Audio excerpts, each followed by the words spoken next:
Mga ka-business, baka samantalahin ko itong pagkakataon na to. Kung po pwede po sana, lalambing ako sa inyo. Supportahan niyo po yung Anime Reactors TV. Solid ka business po yan. Tapos ano po kasi siya, bedridden na po, mga ka-business. So sa pamamagitan ng pagbablog, awa ng Diyos nga, na-monetize na siya. Nagkakaroon siya ng kaunting revenue. Kaya lang maliliit lang kasi yung views niya. Baka pwede po, suportahan natin si Anime Reactors TV. Yan. Pero bedridden na po siya. Kaya mapapansin nyo yung at least na mukha niya, pinapakita niya. Cartoon character. Suportahan po natin yan, Anime Reactors TV.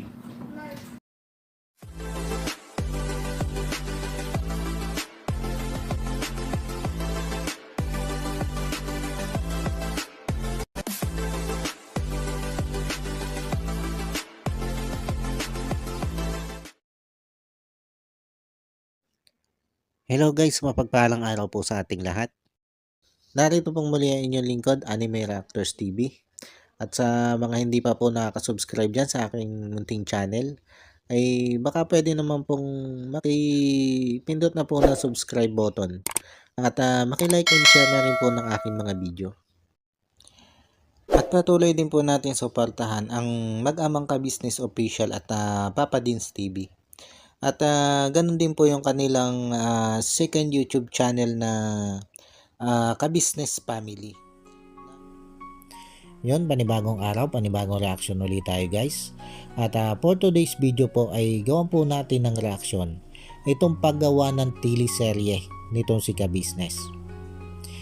Kung matatanda natin guys, hindi lang naman ito yung unang paggawa ni Ka-Business ng teleserye.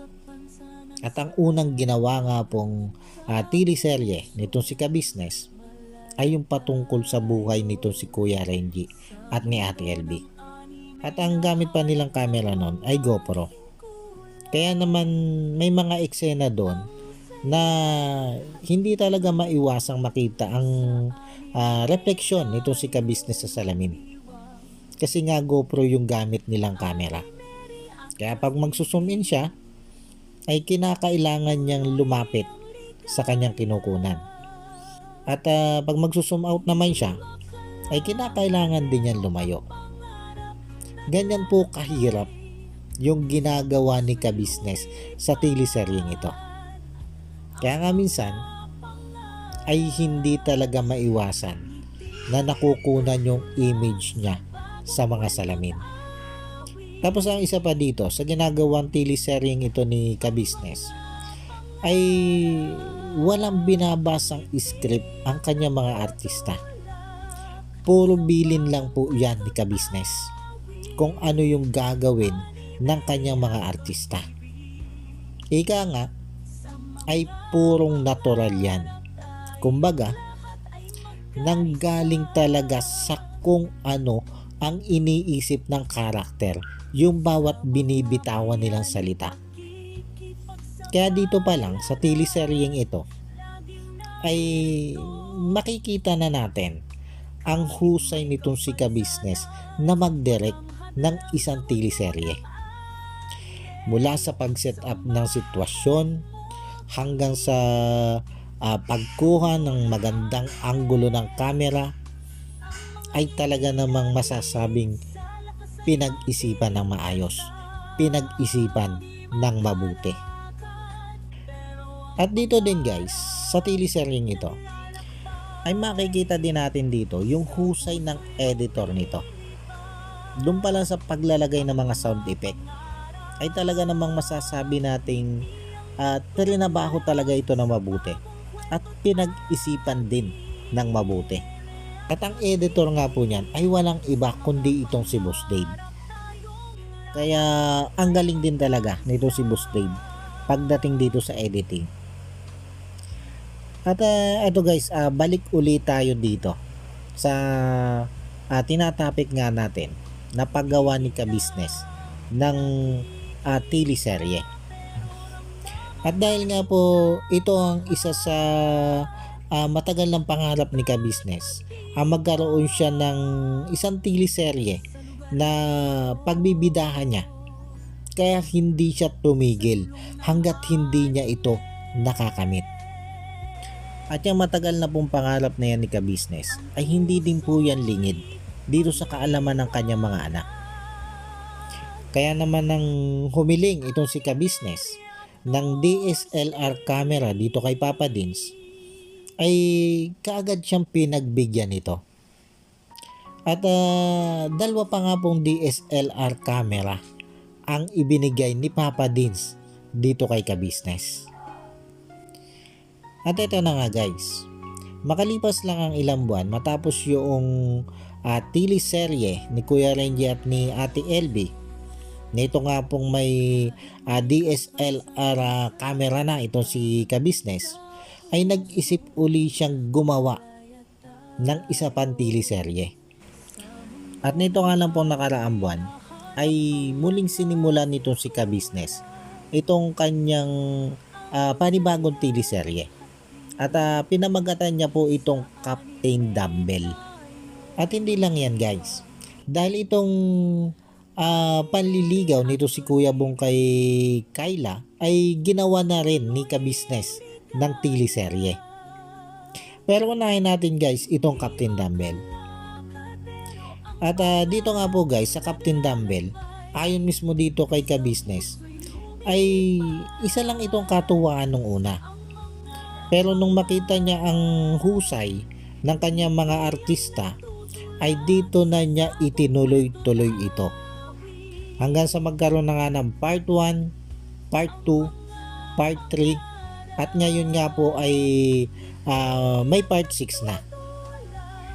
At dito nga guys, ay unti-unti nating nakita na papahusay pa sila ng papahusay sa ginagampanan nila. Mula nga po sa artista tulad ni Kuya Lito at Ate Vera, ganun din itong si Ate Mengay at Kuya Buknoy, maging si Ate Mercedes at itong si Bornok, at ganun din itong si Intoy at Nika na talaga namang bigay na bigay din sa kanilang pag-acting. At ganun din nga po ito si Junjun at itong si Bay.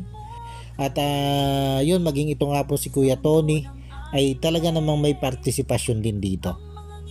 At ito nga po, itong huli ay itong si Kuya Bong naman. At batay po kay Ka-Business, ay lahat ng membro ng family Ka-Business ay magkakaroon ng partisipasyon dito sa teleseryeng ito. At yung lahat nga po ng nakikita nating husay ng bawat karakter dito sa teleseryeng ito ay idea lahat yan ni Ka-Business. Kumbaga, ganyan kalawak ang isip ng isang Ka-Business. At inuulit ko po, wala pong script yan. Puro bilin lang po ni Ka-Business yan sa kanyang mga artista kung ano yung magiging sitwasyon. At yung mga artista na niya ang bakalang kumugot kung ano yung kanilang sasabihin.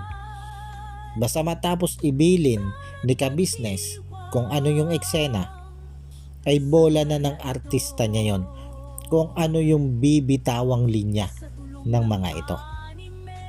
At ang isa pang nagpaganda dito guys sa teleseryeng ito ay yung husay ng pagkaka-edit nga po dito. Tulad na lang halimbawa nung nag-transform itong si Bornok bilang si Captain Dumbbell Marta, ay nakita naman natin doon kung gaano kaganda yung effect na inilapat ni Boss Dave. Kaya lang guys, ay medyo nakulangan ako doon sa eksena na lumilipad itong si Ate Vera.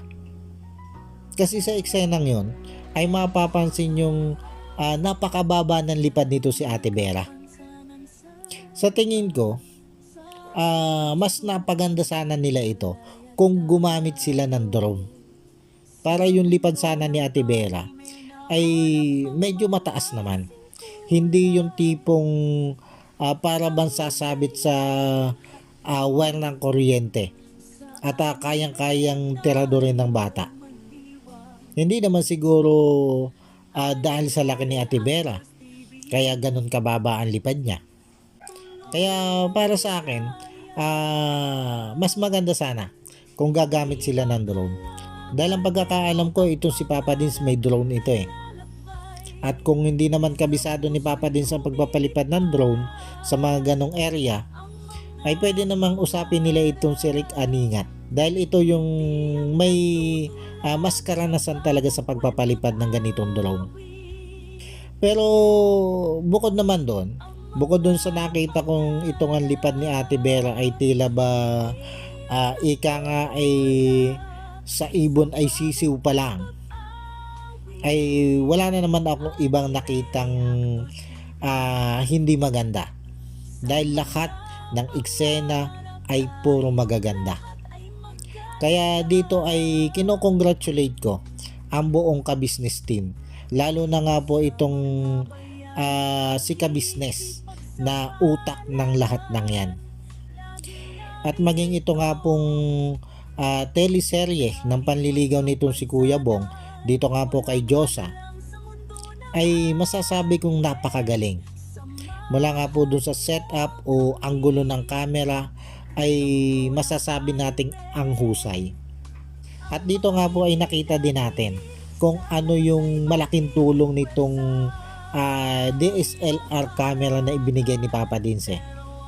Dahil dito nga po, dito sa teleseryeng ito ng panliligaw ni Kuya Bong dito kay Kyla, ay hindi nakatutok ng malapitan kay Kuya Bong. At dito nga po kay Kyla ang camera. Kaya naman nailabas lahat ni Kuya Bong dito yung pagiging natural niyang makipag-usap. Dahil alam naman po natin na ito si Kuya Bong, pag nakatutok na dito yung camera ng malapitan, nahihiya na ito magsasalita. Marami na itong gustong sabihin na hindi niya masabi. Pero dito, sa pagde-date nila ni Kyla na ito, dahil nga yung camera ay malayo, ay hindi niya na raramdaman na may nakatutok sa kanyang camera. Kaya yung lahat ng gusto niya sabihin ay nasasabi niya dito kay Kyla. Kaya makikita natin dito na natural si Kuya Bong doon sa kanyang mga sinasabi dito kay Kyla. Kaya napakalaki talaga ng tulong ng DSLR camera na yan. Dito nga po sa paggawa ng teleserye ni Ka-Business. Kumbaga doon sa pagtupad ni Ka-Business sa napakatagal niya ng pangarap. Bagamat hindi siya yung bida talaga dito, ay siya naman mismo yung gumagawa ng teleseryeng ito. Paano guys, hanggang dito na lang muna ulit po. At sana po'y nagustuhan nyo itong aking reaction video na ito. At maraming salamat po sa patuloy pong sumusuporta at sa patuloy pong nanonood sa aking mga video. At sa mga hindi pa po nakaka-subscribe dyan sa Muntikong Channel, ay baka naman po pwedeng makipindot na po ng subscribe button at maki-like and share na rin po ng aking mga video. At yun, bago po tayo magtapos ay gusto ko lang pong i-shout out itong sila Ma'am Nerissa ng New Jersey. Shout out po sa inyo ma'am. At maraming salamat po sa patuloy nyo pong pagsuporta sa akin. At sa walang sawa nyo pong panonood sa aking mga ini-upload na video. At shout out din po dito kay Ma'am Elena Capillo. Ma'am, maraming salamat din po sa patuloy nyo pong pagsuporta. At shout out din po dito kay Ma'am MK Inday Okray. At syempre ganun din po sa aking mga kasamahang reactor na sila Ma'am Blurs Channel, Annalisa Reality Vlog, Alminda Mix Vlog, Kamix Vlog, Taong Gala, Kalingap Turak, at Katangay PLC. Shout out po sa inyo. At yun, muli po ay maraming salamat po and God bless po sa inyong lahat. Anime Reactors, shout out po. Suportahan natin yan si Anime Reactors TV. Yan, pakisupport po natin. Siya po ay isang bedridden na mga ka-business. check nyo po yung kanyang YouTube channel, Anime Reactors TV. Siya po siyang bedridden na, ayan, kahit papano nakakagawa-gawa siya ng mga reaction video patungkol sa ka-business official. Suportahan po natin para kahit papano magkaroon siya ng revenue, may magamit siya sa pambili-bili man lang ng gamot. Ano po mga ka-business.